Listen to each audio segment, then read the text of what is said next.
வணக்கம், welcome to Dhanalakshmi Manoharan and trainers. இன்றைக்கி நம்ம ஒரு சுரக்காய் பால் கறி எப்படி செய்கிறதுன்னு பார்க்க போகிறோம். இது சூப்பராக இருக்கும். டேஸ்ட்டு தோசைக்கும் இட்லிக்கும் சாப்பாட்டுக்கும் சூப்பராக இருக்கும். இதுக்கு வந்து வானலியில் 1 டேபிள் ஸ்பூன் ஆயில் எடுத்துக்கோங்க.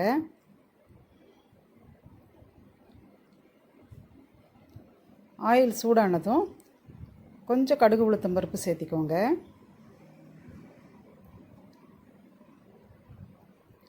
கடுகு உளுந்து பொரியட்டும். அப்புறம் கொஞ்சம் கருவேப்பிலை சேர்த்துக்கோங்க. கருவேப்பிலையும் நல்லா பொரிஞ்சதும் பெரிய வெங்காயம் எடுத்துக்கோங்க. சின்ன வெங்காயமாக இருந்தால் 2 எடுத்துக்கோங்க, பெரிய வெங்காயமாக இருந்தால் 1 எடுத்துக்கோங்க. இதை நல்லா வதக்கி விடுங்க வெங்காயத்தை. இப்போ நம்ம எப்பயும் ஒரே மாதிரி குழம்பு மாறி மாறி வைக்கிறதுக்கு பதிலாக கொஞ்சம் கொஞ்சம் அப்பப்போ புதுசாக எதை ட்ரை பண்ணாவும் நல்லாயிருக்கும். சில சமயத்தில் அந்த புதுசாக எதை ட்ரை பண்ணி நல்லா வரலன்னு என்ன பண்ணுறது அப்படின்றதுனால நம்ம செய்ய மாட்டோம். ஆனால் இது வந்து உண்மையாலுமே சூப்பராக இருக்கும், நல்லாயிருக்கும். இந்த மாதிரி செஞ்சு பாருங்கள். நான் எப்போவுமே எங்கள் வீட்டில் செய்கிறத தான் உங்களுக்கு நான் ரெசிப்பியாக கொடுப்பேன். எங்கள் வீட்டில் எப்போவுமே நல்லா வந்திருக்கு, அடிக்கடி செய்கிறேன் அப்படிங்கிறத மட்டும்தான் ரெசிப்பியாக கொடுப்பேன். அதனால் நான் சொல்கிற அளவுகளை போட்டு செஞ்சிங்கன்னா எது நீங்கள் ட்ரை பண்ணிங்கனாலும் சூப்பராக இருக்கும். இப்போ பாருங்கள், தக்காளி சின்னதாக இருந்தால் 3, பெருசாக இருந்தால் 2 எடுத்துக்கோங்க. கொஞ்சம் இந்த டிஷ்ஷுக்கு தேவையான கல்லுப்பு இப்பயே சேர்த்திக்கோங்க. சேர்த்துட்டு நல்லா வதக்கி விடுங்க.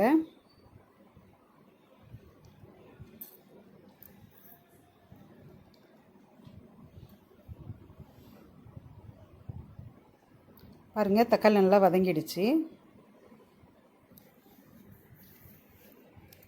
நல்லா இது சூப்பராக இருக்கும். டேஸ்ட் ரொம்ப நல்லாயிருக்கும். சுரக்காயும் உடம்புக்கு நல்லது. இந்த வெயில் காலத்தில் பார்த்தீங்கன்னாக்கா சுரக்காய் வந்து நீர்க்காய்கள் அதிகம் எடுத்துக்கிறது நல்லது. சுரக்காய், பீக்கங்காய் இந்த மாதிரி நீர்க்காய்கள் எடுத்துக்கிறது ரொம்ப நல்லது. வெயிலுக்கு இந்த மாதிரி காய்கள் எடுத்துக்கிட்டால் தான் நமக்கு நல்லாயிருக்கும், உடம்பும் நல்லாயிருக்கும். சுரக்காய் இந்தளவுக்கு பீசஸாக கட் பண்ணிக்கோ. ரொம்ப சின்னதாக இல்லாமல் இந்த மாதிரி ஸ்கொயர் பீசஸாக கட் பண்ணிவிட்டு சுரக்காயை சேர்த்திக்கோங்க. இதையும் கொஞ்சம் நேரம் நல்லா வதக்கி விடுங்க.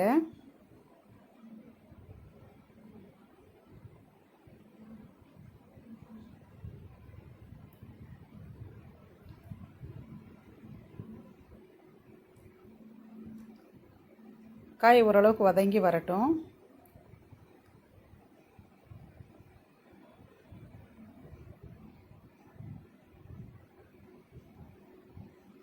கொஞ்சமாக மஞ்சத்தூள் சேர்த்துக்கோங்க.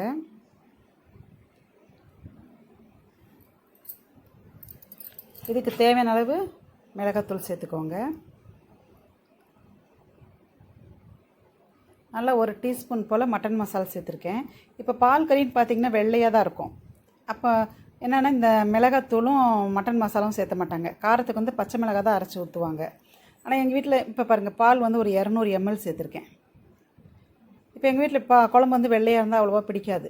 ஆனால் இந்த மாதிரி அதனால் நான் இதெல்லாம் கொஞ்சம் ஆட் பண்ணி செய்யவும் டேஸ்ட் ரொம்ப சூப்பராக இருந்துச்சு. உங்களுக்கு இல்லை பால் கறி வெள்ளையாக வேணும்னா என்ன பண்ணுங்கள், பச்சை மிளகா போட்டுக்கோங்க காரத்துக்கு. மிளகாத்தூள் வேண்டாம், மட்டன் மசால் வேண்டாம், மஞ்சத்தூள் கூட கொஞ்சம் ரொம்பவே கம்மியாக போட்டுக்கோங்க. அப்போ குழம்பு வந்து வெள்ளையாக வரும். அப்போது டேஸ்ட்டு சூப்பராக இருக்கும். நல்லா காய் முழுகிற அளவுக்கு இப்போ 200 ml பால் ஊற்றிருக்கோம். காய் முழுகலைன்னா கொஞ்சம் தண்ணி கூட ஆட் பண்ணிக்கோங்க. காயெல்லாம் நல்லா முழுகிற அளவுக்கு சேர்த்து நல்லா காயை மூடி வச்சு வேக விடுங்க.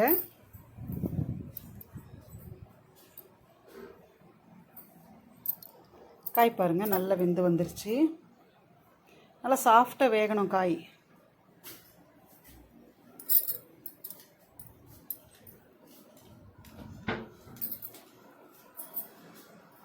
காய் நல்லா வேகட்டும்.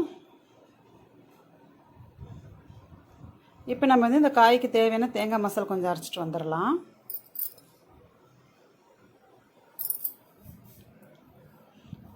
இப்போ இந்த தேங்காய் அரைக்கிறதுல நீங்கள் எதுவுமே ஸ்கிப் பண்ண வேண்டியதில்லை.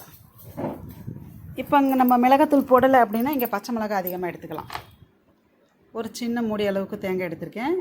அங்கே நாங்கள் மிளகாத்தூள் போட்டனால 2 பச்சை மிளகாய், ஒரு 6 பல் பூண்டு, ஒரு பெரிய துண்டு இஞ்சி, ஒரு துண்டு பட்டை, 3 லவங்கம், முந்திரி பருப்பு ஒரு 10, இதெல்லாம் போட்டு நல்லா நைஸாக அரைச்சிக்கலாம்.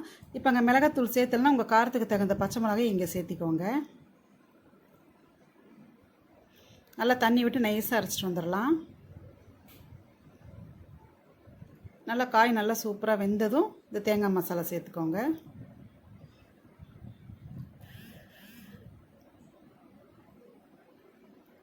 இது வந்து ஒரு பால் கறி அப்படின்றது வந்து செமி கிரேவி தான், கூட்டு மாதிரி இருக்கும். அதனால் ரொம்ப தண்ணி சேர்த்திடாதீங்க, மீடியமாக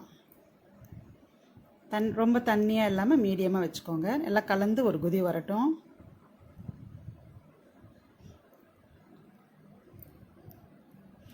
சூப்பராக இருக்கும், டேஸ்ட் ரொம்பவே நல்லாயிருக்கும். அதான் சாதத்துக்குலாம் அவ்வளோ சூப்பராக இருக்கும். வேலையும் சிம்பிள் தான், கண்டிப்பாக செஞ்சு பாருங்கள். தேங்க்யூ.